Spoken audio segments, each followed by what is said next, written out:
David Delefan, bonjour. Bienvenue sur la 12e édition du festival War on Screen.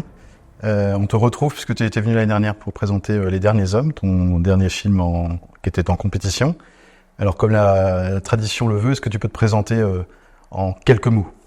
Alors, je m'appelle toujours David Delefan. Je suis toujours réalisateur. Je suis toujours aussi content d'être ici. Alors parlons de ton prochain film donc, qui est sélectionné à nouveau cette année en compétition, qui s'appelle Le Quatrième Mur. Et qui est celui-ci tiré d'une œuvre, d'un roman qui s'appelle de Sorge Chalandon, qui s'appelle Le Quatrième Mur. Est-ce que tu peux nous raconter un petit peu la rencontre que tu as faite avec ce roman et qu'est-ce qui t'a donné envie de l'adapter au cinéma, sachant que tu as déjà une expérience, si je puis dire, de la question de la représentation des conflits dans le cinéma, parce que tes deux précédents films étaient sur des sujets un peu identiques, sur des théâtres de guerre aussi. Celui-ci, il est à nouveau au Liban. Donc, est-ce que tu peux un peu nous parler de l'origine de ce projet ? Alors, l'origine de ce projet, c'est clairement l'émotion que j'ai ressentie en lisant ce roman. Je l'ai ressenti comme un coup de poing dans le ventre quand j'ai fini de le lire. Vraiment, j'ai ressenti une émotion très forte. Mais je dois dire que quand je l'ai lu, j'ai pas vu forcément une adaptation évidente du roman, parce que ça m'avait l'air bien compliqué. C'était dans les années 80, la guerre du Liban. Je pensais pas qu'il y aurait des producteurs assez courageux pour se lancer là-dedans. Moi, Sorge Chalandon, j'ai lu tous ses livres. C'est vraiment un auteur qui m'intéresse beaucoup. J'avais lu d'autres romans de lui qui traitent d'une autre guerre civile en Irlande.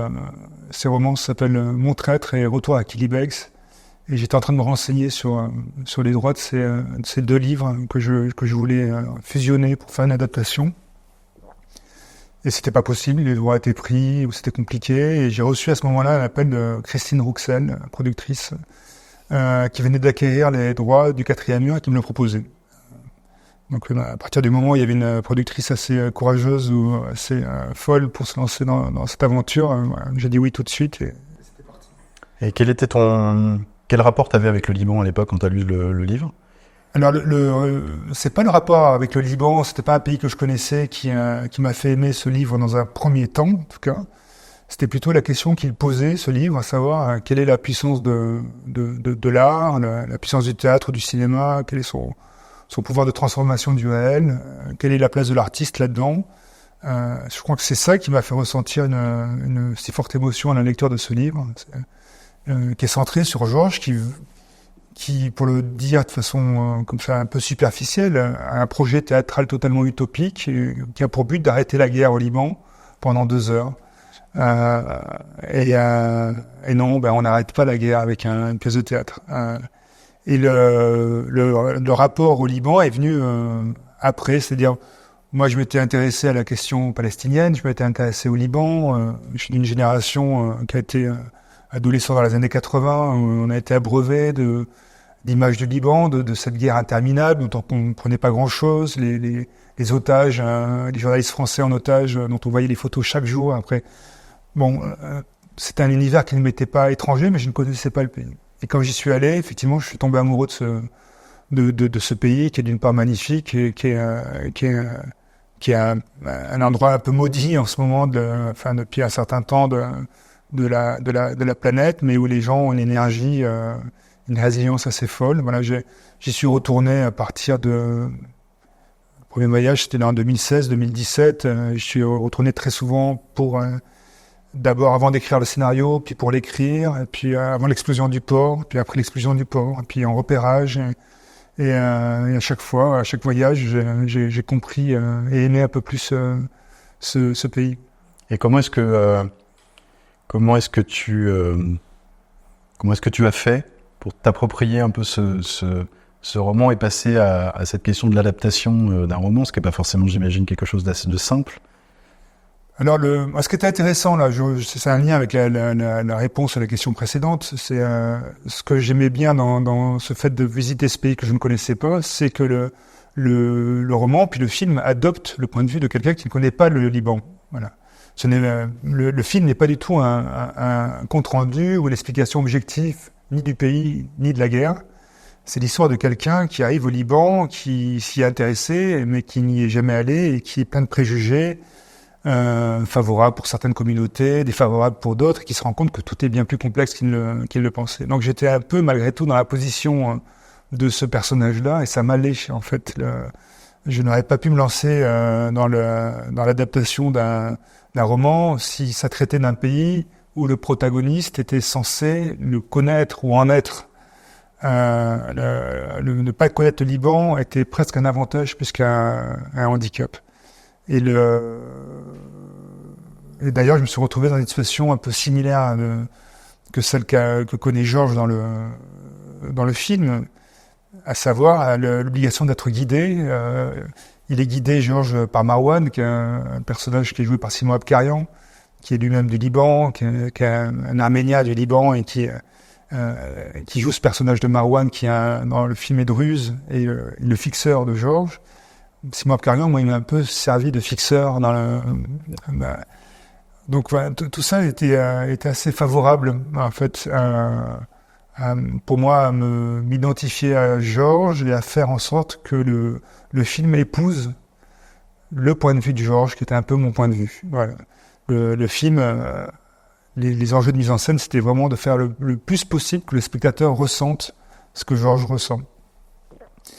Pour ce faire, ça demandait des choix d'adaptation, effectivement, que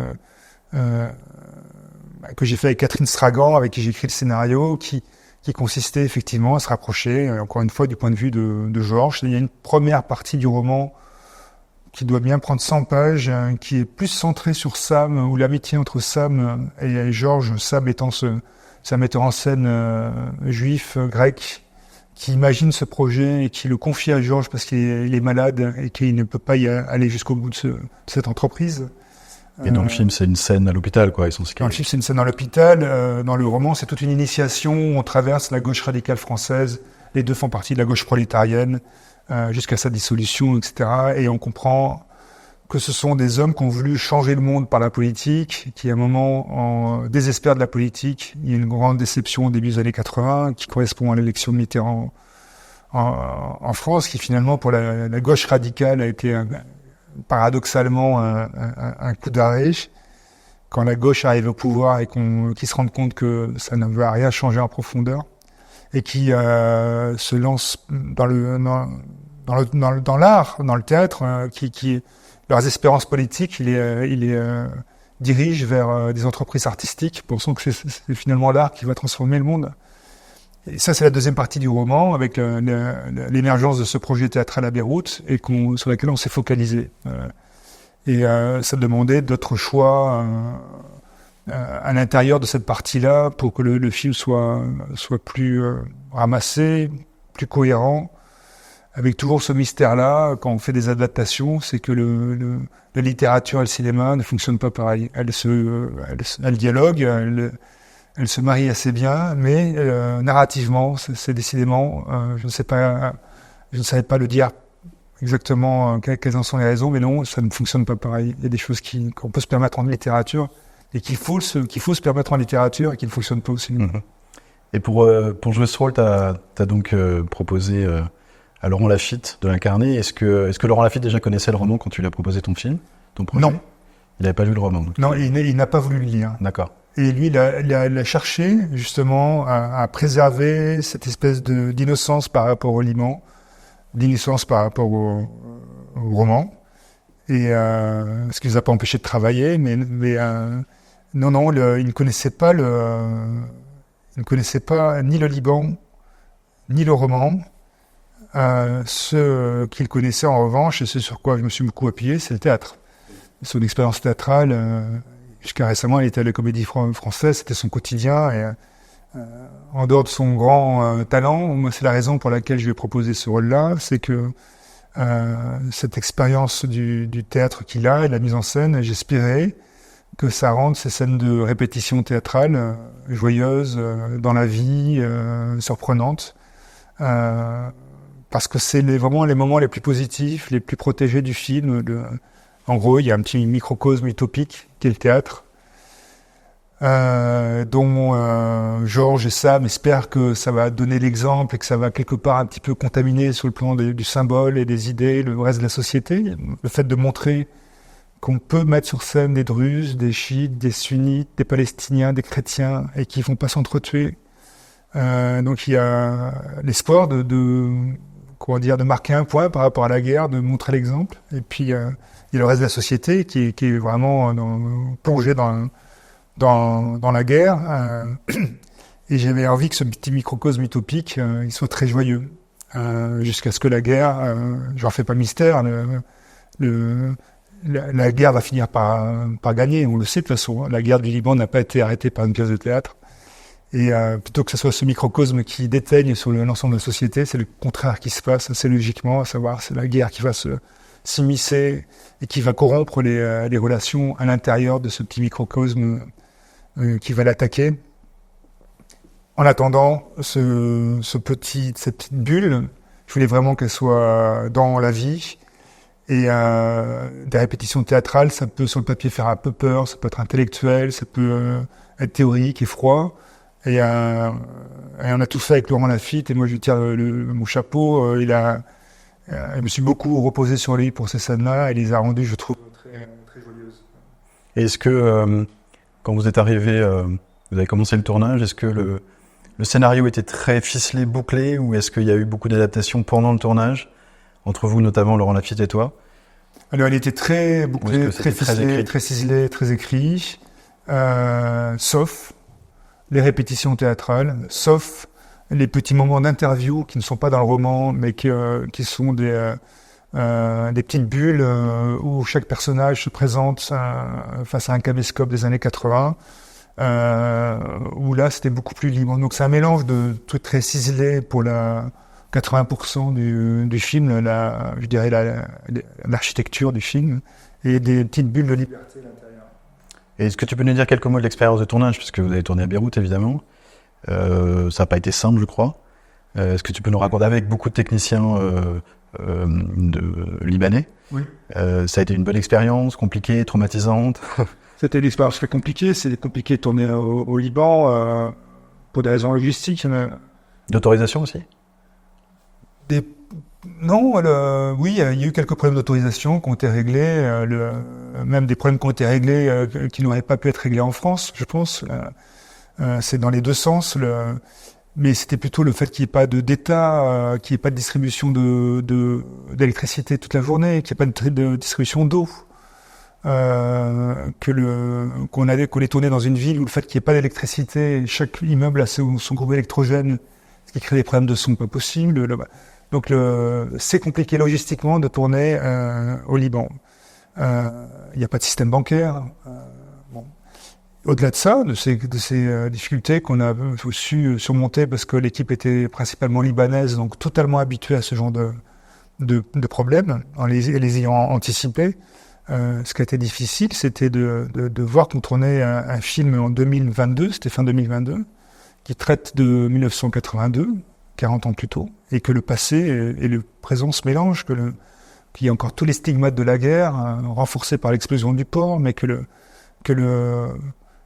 vraiment, on n'avait pas l'impression de faire un film d'époque. Dans les quartiers pauvres, les gens sont à peu près habillés pareil. Les impacts de balles sont toujours sur les murs. Et il y a eu des scènes très émotionnelles, je dirais. C'est pas anodin de représenter le massacre de Sabra et Shatila, par exemple. Encore moins dans un camp palestinien. Encore moins avec une figuration palestinienne qui a connu ces événements, ou dont les parents ont connu ces événements, coincé entre deux commémorations, ça faisait 40 ans que ça avait eu lieu. Donc on avait sans arrêt quelque part des fantômes et le passé qui revenait au milieu du tournage. Donc c'était ça peut-être le plus... Tout s'entrechoquait, quoi, le oui. réel... Et je dirais que ce passé, ce présent qui s'entrechoquait au moment du tournage, s'entrechoque encore plus fort maintenant, depuis le 7 octobre et les conséquences du 7 octobre, où à nouveau le présent et le passé s'entrechoquent dans un sentiment de tragique et de tragédie sans cesse renouvelée. Oui, et on le voit effectivement en ce moment avec le contexte qui se tend encore là-bas. Et peut-être une dernière question, parce qu'on est à Chalon ici sur le festival War on Screen, donc sur la question des imaginaires et la représentation des conflits au cinéma. Il se trouve qu'ici, on essaie de faire le plus d'efforts possible pour que des collégiens, des lycéens viennent voir les films. Donc ton film a été vu ou sera vu pour la deuxième projection par sans doute des classes.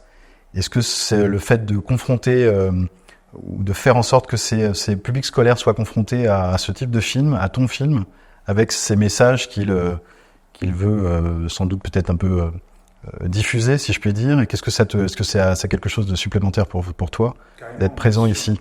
Bien sûr, d'être présent ici et puis d'être présent avec des publics scolaires. Qu'est-ce que tu voudrais qu'ils retiennent finalement c'est la même chose à retenir? De base, elle était Oui, pour des lycéens. tout à fait. Et à chaque fois que j'ai eu des débats avec les scolaires, ça a toujours été passionnant. Ce que je veux qu'ils retiennent de ce film, c'est que vraiment la guerre est quelque chose qui a une force corruptrice incroyable. La guerre, c'est absolument horrible. Et il y a des scènes qui sont très difficiles dans le film, mais qu'on a fait sciemment pour que la guerre ne soit pas un spectacle agréable et confortable à regarder en tant que spectateur. Alors, on n'est pas dans un jeu vidéo où on est dans le plaisir de la guerre. Au contraire, on a essayé de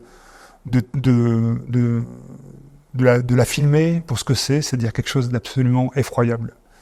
Donc j'aimerais qu'ils retiennent ça. Et la deuxième chose, c'est la nécessité de l'utopie, la nécessité de l'espoir. C'est que même si on n'arrête pas une guerre avec une pièce de théâtre, ça c'est naïf. En revanche, les sociétés évoluent grâce à des Georges, grâce à des Nakad, grâce à des Yevkine, ces personnages qu'on voit dans le film. On gagne pas forcément à court terme, mais les valeurs, elles évoluent forcément par ce biais-là. Y compris maintenant, je pense qu'il y a des Georges en Israël, il y a des Nakad à Gaza, etc., qui, je pense, voient plus loin. C'est ces gens-là qui laissent des raisons d'espérer. Et c'est important, ce genre de festival, justement. Et c'est pour ça que je suis là. Je voulais ajouter, à propos des scolaires, c'est pour voir ce film et le comprendre, il n'y a pas de nécessité d'avoir lu Antigone d'Anouilh, et encore moins de Sophocle. Il n'y a pas de nécessité d'avoir une connaissance géopolitique particulière du Liban. Il n'y a pas de nécessité d'être un connaisseur du théâtre. Là. Le film, il est ouvert et compréhensible à toute personne qui s'intéresse à ce genre de logique et de tragédie. C'est-à-dire, je pense, tout le monde en réalité. Merci beaucoup, David. Merci à vous. À bientôt. Festival, merci à toi.